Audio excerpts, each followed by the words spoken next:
being able to assess our transactions and understand that each one of our transactions are essentially more or less structured similarly to each previous transaction, again creating certainty as well as simplification from that side. So we see it as a very big positive step. On the 20% rule itself, we've always had the dilemma or issue of trying to balance investor requirements with rating agency requirements, with the regulatory requirements, and balancing all those features and still trying to make the deal or the transaction itself work from a relative cost of funds perspective.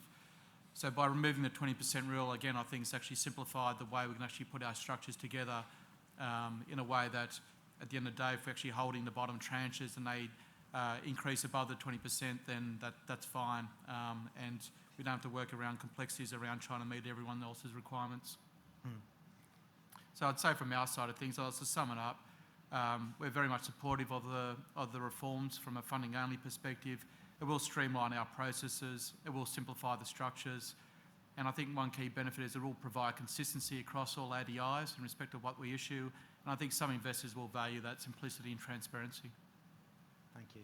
And Simon, I might ask you a very similar question from a bank that has traditionally looked for capital relief, how you see these proposals and whether you think it'll impact the ability of you to use securitisation as a capital management tool.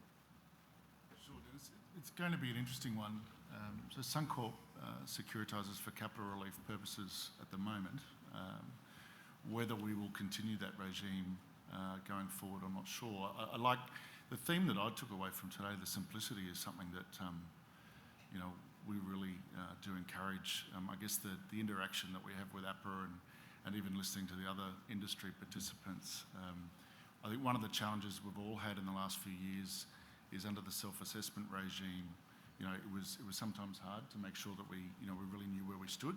And so obviously what you end up doing is going from one extreme to the other where the internal compliance guys get stuck into the securitisation structures like me and make sure you're really going to the nth degree, which having a more transparent and I guess straightforward approach from the regulator I think is a great step. For us, if you have a look at our last deal in May, so we sold the AAA senior piece at 95. The WAMOT on that deal, so the weighted average margin added about, by selling all of the A, B and B notes, it added about another 15 points. So for us, you're sort of talking about 110, then you add some more for the lender's mortgage insurance. So for a standardised bank like Suncorp, getting capital relief or full capital relief is worth somewhere between 20 and 25 basis points. So I guess it's going to be an interesting assessment for us as to whether or not we would just go along the line of funding for, or doing securitisation for funding only, or whether or not we're going to be able to afford, I guess, to pay away that spread. That said, I think there's a sensible balance. We use securitisation as part of a diversified funding platform. It's interesting to me, Charles, that we haven't gone out with an actual hard cap on the percentage in terms of the leverage.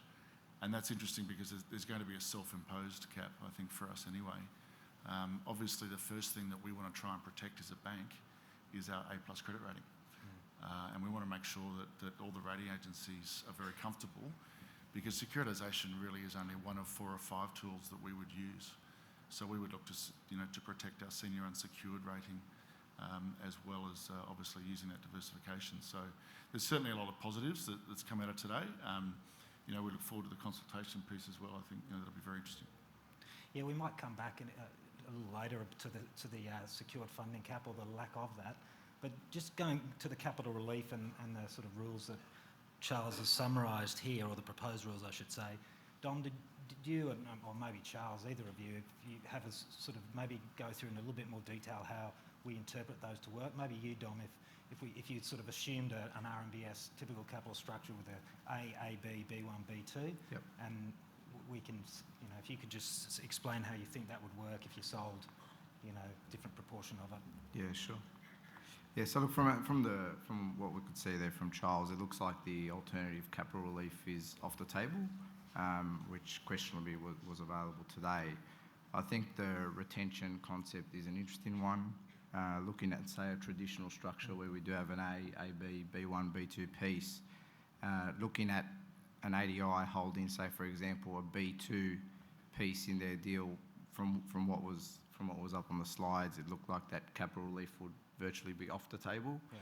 So with a retention concept being the key, that is, you look at the tranche which is most retained by the ADI, and that determines how much capital relief they get. So I think that's obviously quite important, say in prime RMBS, where LMI does afford the ability to issue 100% of the capital structure. Should that, for example, be removed or there be a change in criteria or the like, you do find yourselves in a situation where prime LMI looks like every other asset class, and that is there is a small seller retention piece or seller note in the deal. And from what I could gather, if that was retained in the structure, then that would limit the amount of capital relief available. Yeah. So there's still one rating agency that will rate that most junior note? That's right, yeah. And I think that does afford, obviously, deals like, say, Simon's deal with Apollo, and a lot of ADIs have successfully issued deals this year where they've sold 100% of the capital structure, but obviously that's available because of the LMI and the attachment point provided by the agency. Charles, is there anything else you'd sort of like to talk to on the... Just quickly, the alternative arrangements were always meant to be a stopgap. Okay, and the reason we haven't dealt with those before now is there were other things like Basel III that were ahead of it in that queue. That will continue until we formally introduce the new rules. So it's not like we're announcing today we're stopping there, right? So, but really, it's not a very satisfactory arrangement at the end of the day for any of us. So our analysis on the funding only was between us and the rating agencies, it's very unlikely that institutions are going to run out of mortgages before they run out of securitization funding room. So the simple funding only structure says, well, if you actually wanted to raise a bit more funding, just increase your asset pool a bit and do it that way. For the capital relief side, we ran into this problem of every time we looked at different ways of doing it, we got all these gyrations that we're getting these L-shaped stacks of B notes coming in, and the game was how much risk could we retain and still get rid of the capital requirement. And this is fundamentally not a helpful game for us in the industry to play. We have much larger issues to worry about, like making sure people extend loans on a sound basis. And you hopefully have more important issues to worry about too. So we accepted this idea that you could have multiple credit claims in the B class instead of just one unvariegated note. But we're essentially under this, the no gaming theory, we're saying you get credit for the one who sell the least of. And what that is essentially saying is if you can't sell through the stack, it's not going to be a sensible idea to get capital relief. Okay, thank you. We also talked about master trusts, and obviously, as Charles alluded to, it's been a hot topic for the last, probably 2 years or 2 to 3 years, really. But I might ask you first, Guy, and Simon, if you want to chip in as well, what your thoughts were in relation to the comments around master trusts. Again, in terms of master trust, the industry for quite some time has been looking to try and create structures where we can actually target specific investors or specific tranches for investor appetite.